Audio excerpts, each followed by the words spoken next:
Okay, hello everyone. Broadcasting live, daily broadcast. Just to say hello. Maybe provide some Dhamma.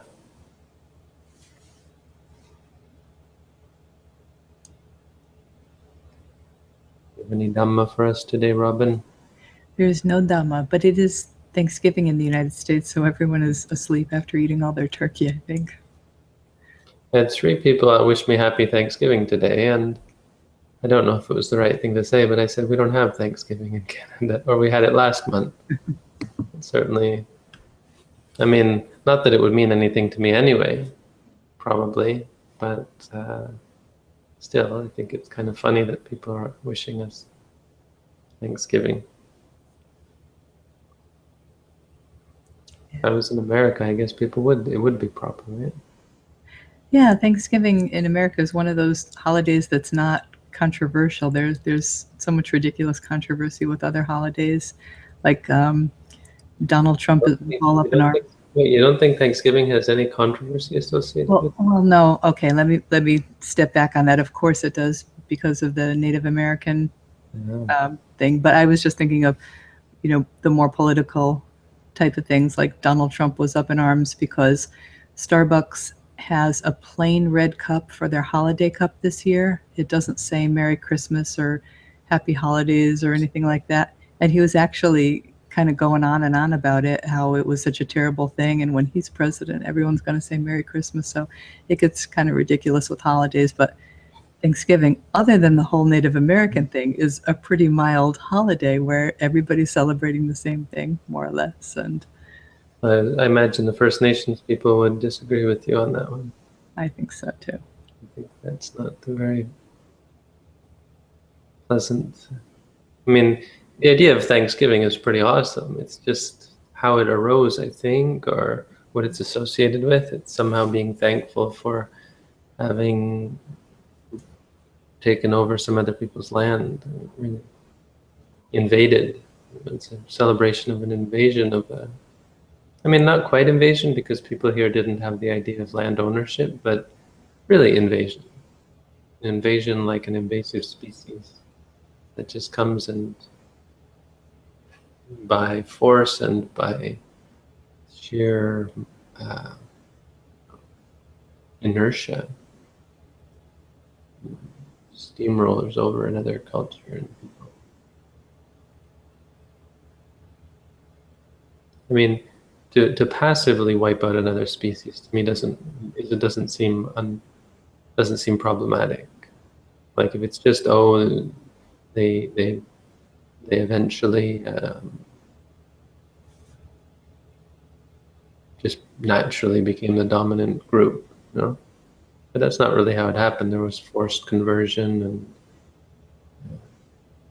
really theft and trickery to get their lands and to get them to sign horribly unfair treaties and so on. Really bad stuff, from what I hear. All in the name of imperialism, in the name of the queen, in the name of the king. Slavery. A lot of bad stuff. Human beings can be so much more noble than other animals. They can be so much more evil as well. Yeah, they were also convinced that their way was right. And well, the pilgrims, the settlers, they were so convinced that their way was right that. Well, I don't know. Like that's part of it. But I think that's sort of maybe from a religious point of view or from our cultural point of view. But there was a lot of greed involved, I think, as well. Just sheer opportunism. Oh, these people are naive in a sense, which I guess you could say they were, but it just means that they were simple people who weren't worried about land ownership and mineral rights and things like forest, cutting down trees. They wouldn't they didn't rape and pillage the land either.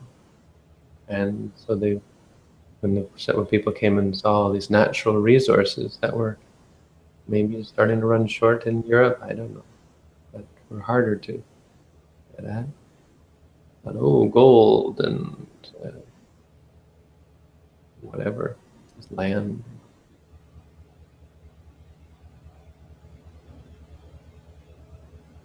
I agree. Greed is the biggest reason for war. It's usually the least publicized because everyone tries to excuse it with other reasons, but I think deep down most wars have been fought out of greed, sheer greed.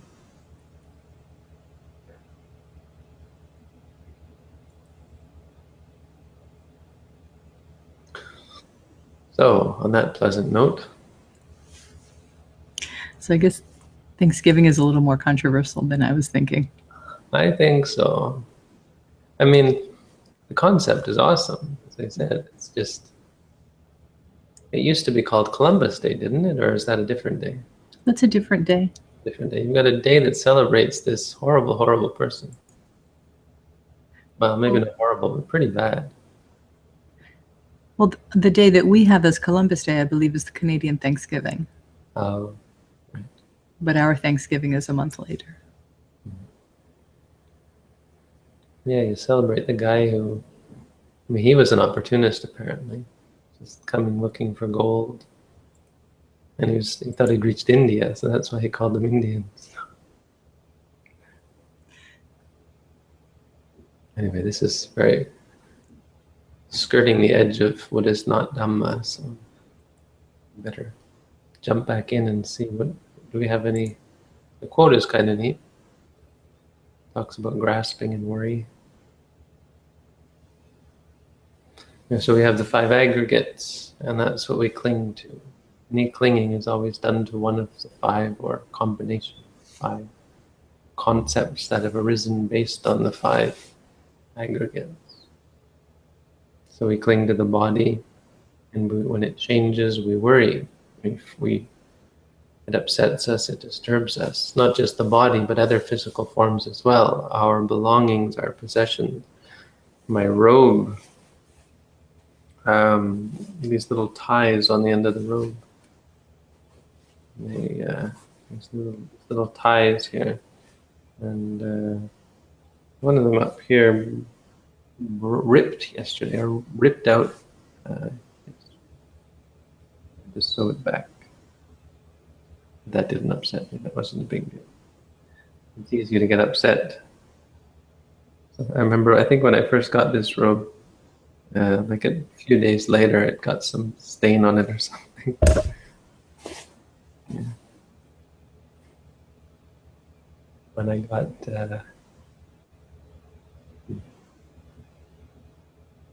we cling to things. We cling to our possessions. We cling to people. We cling to form. We cling to feelings. We cling to pleasant feelings. We try to obtain them any way possible.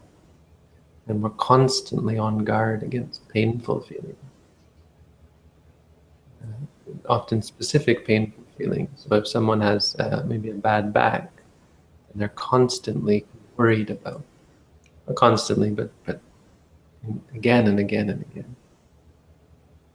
A little bit of pain and immediately, oh no, my back problem becomes an obsession. You get very much caught up in our attachment to feelings, our attachment to perceptions, recognition. I mean, it's this one not always by itself, but it's recognition that's is the trigger for much of our addiction, much of our aversion. We recognize something. If you didn't recognize things, you wouldn't recognize a spider. People who are afraid of spiders, if you didn't recognize that that was a spider, it could walk all over you and say, You'd have no idea what was going on, but you'd feel something, and no, just a feeling.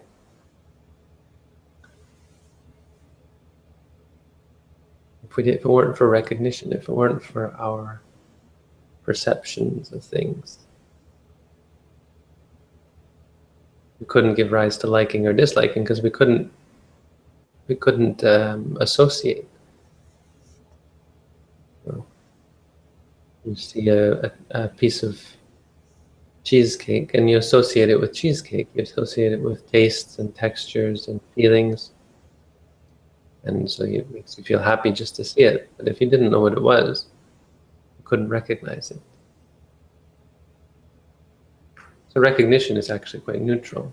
But we cling to this. We are greedy for that simple recognition. Because there are many things that aren't inherently pleasant. Seeing a piece of cheesecake isn't inherently pleasant. Seeing a spider isn't inherently unpleasant. But because we react to them, because we cling to that, the recognition of a spider is the moment when we get upset. And then sankhara, we cling to them, cling to the sankharas of comparison, when you compare something. So if you look at your body and you're really fat like me, and you start to worry about your weight, and like, I have to go on a diet to stop eating so much, I'll get fat. Everywhere I go, people always tell me I'm getting thinner. It's funny, whenever I see people I haven't seen for a while, they keep telling me I'm getting thinner. People have been telling me for 15 years that I'm getting thinner, so we worry about these things. I'm too thin, I'm too fat. Some people, it becomes an obsession, and so they become bulimic or anorexic. I'm too tall, I'm too short.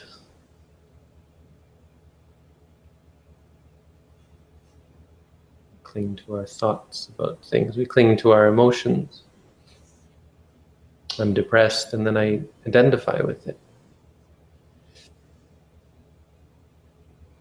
Or I like something, and it's like, I like it. And you become attached to this desire, and you say, yes, gotta get that desire, gotta follow that desire whenever it comes. This leads to worry and stress when you can't get what you want, and you're denied. It leads to anger, to grief, to sorrow, to suffering. And consciousness, well, consciousness is another one of the neutral ones. There's nothing ostensibly problematic about consciousness, right? Except that consciousness is like a capsule for all the rest. If it weren't for consciousness, you couldn't have judgments, you couldn't have any of the problems. It's like if you don't have a spider's web, you don't have a spider, no? Or you don't have an ant home, you don't have ants. You don't have like a breeding ground for, let's say, for bacteria or something. Like a rusty nail. You know how everyone tells you you have to be very careful you don't step on a rusty nail? And if you do, you have to get it cleaned out, and you have to get a shot or something. You have to get a shot in case you step on a rusty nail. When I was younger, I lived on a farm, and there were lots of rusty nails around. I did step on a rusty nail, but I had my tetanus shot. When I was in California, I stepped on a rusty something. Well, not a metal something. I was walking barefoot in Tarzana. I went every day to a French restaurant. It was the most exotic alms round ever. Every day I would go on alms round, and I would go to a French restaurant and a Thai restaurant, and I think some Thai people stopped me on the way as well. And then back at the house, some people at the house would offer alms as well. So every day I was having waffles or pancakes with mounds of whipped, like real. It was high quality. This is LA sort of Hollywood high-so French restaurant because it was owned actually by Thai people. But one day I stepped on a piece of metal and they took me right away to it was funny, they took me to the emergency room. And it ended up costing like $500 to what? Can't remember, just to have it checked out and then get me a tetanus shot, I think. It was like $500. That sounds about right, yes. to walk in the door, yes, $500. Americans. Crazy people, crazy country. But my point there was, totally off track, is there's nothing wrong with rust. So it got me thinking. I had always thought that rust gave you tetanus, right? Rust gives you lockjaw, because if you get rust in your bloodstream, it must cause what we call lockjaw or tetanus, where your body, it's a really horrible sickness. But it's not actually the case. There's a bacteria, and the bacteria lives in the rusty metal, because rust makes holes in metal. So you have a metal nail, and when the rust creates pockets, and pockets where bacteria can live, and one of the bacteria that likes to live in those pockets or is potentially living in those pockets is these tetanus bacteria. I can't remember what they're called. And it's just so perfect because it's like injecting yourself with those bacteria when you get a nail right deep into your bloodstream. That's why you get it. You don't always get it. It's certainly not from the rust. So my point being, consciousness, you could argue it's not a problem. It's neutral. But consciousness is like this rusty nail. It's got lots of bad things potentially in it, or its very nature allows it to be a vessel for bad things. There's an analogy for you. So that's the Dhamma. There's some Dhamma today. It's good teaching. You've got to stand in awe of the Buddha, how powerful his teachings are. I always sound like a religious zealot, and I never thought I would be a religious zealot because I always made fun of religious zealots. But if they were right, then they would be justified to be zealous. We're right. So well, I don't mean it quite like that. It's not worth gloating over for sure, but Buddha is awesome. Oh, Fernando sent me some subtitles. Okay, let me do that now. Let's see here. Let's do it while we're online. He sent me Spanish subtitles. This is an example to everyone. Oh, wait. No, don't go. Okay. So, what we're going to do, go find the video.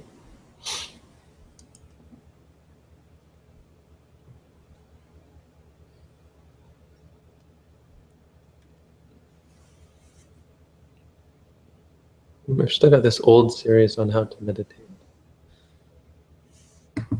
This one is how to meditate.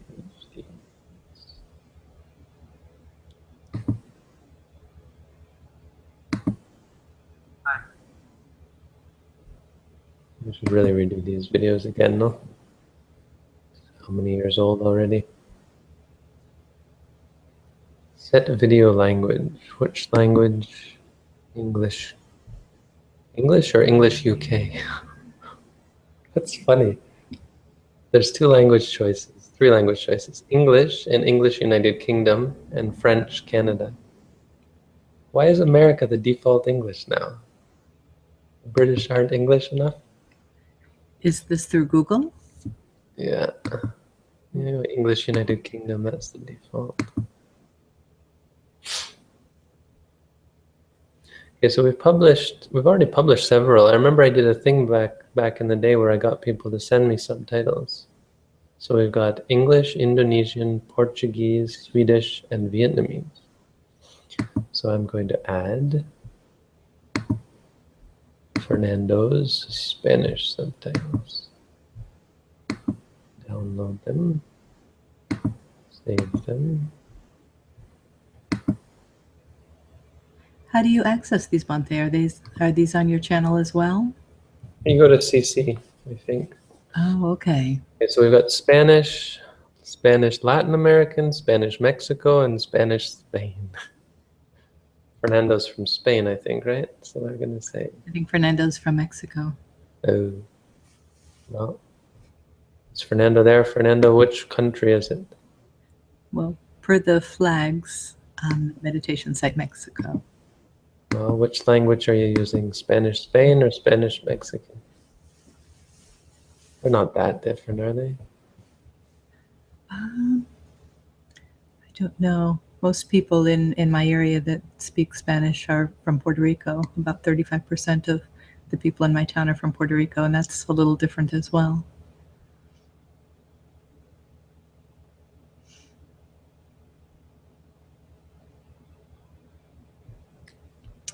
Fernando said Latin America. So what? That's different from Spain? Spanish. Latin America. There we are. Upload a file.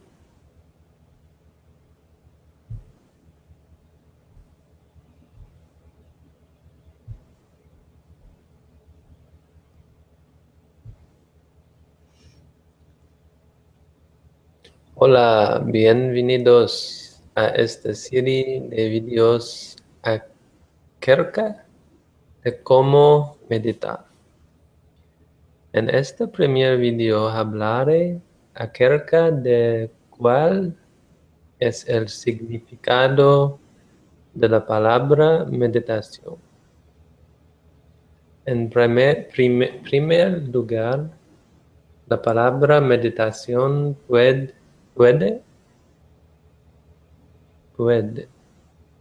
that must be can. It's very much like Latin. Similar anyway. Puede is probably can. Pos. 29% of English comes from Latin. I learned that this week. Learning Latin is so. The word possible comes from pos,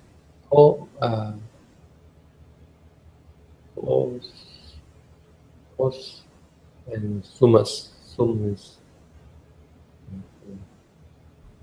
Okay, it's up. I think. Oh no, it's not. Publish. Okay, it's up. Check it out, Fernando. Check it out, everyone. Go to my first how to meditate video.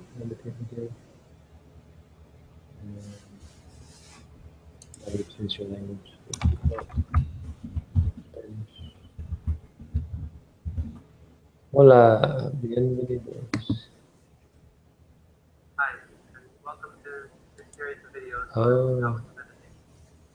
I have In to this remove first video, that. I'll be talking about what is the meaning. It has a thing talking about the DVD. That's why people are still contacting me about the DVD, because these videos I'll talk about it. I'll have a thing about it. To remove that. We're not doing the DVDs anymore.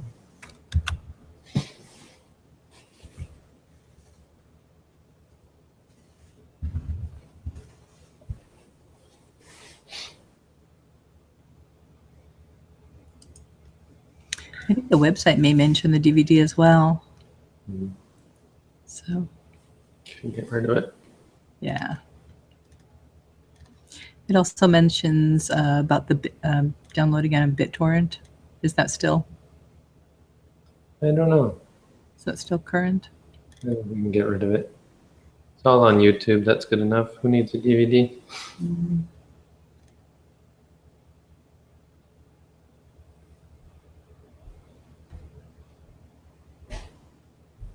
Yeah, it says our How to Meditate DVD is available via BitTorrent. So I'll just get rid of that.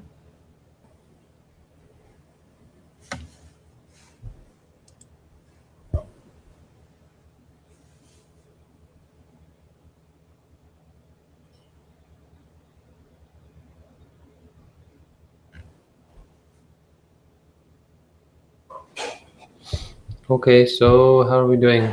Any questions? No, you have answered all the questions, Bhante. We've finally come to that point, no? That's a good thing, right?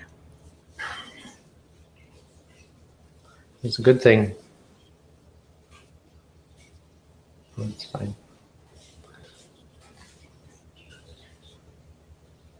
Tomorrow we're going to try the meditation mob thing again. We'll see if that works, how that works. This time people are actually going to come out. What else? Oh, I think Aruna mentioned. I think Aruna mentioned that the robe arrived. Sorry? I believe Aruna mentioned that the robe arrived. Oh, today. yeah, the robe got here. Good. Robes, I guess it's a set, right? Yes.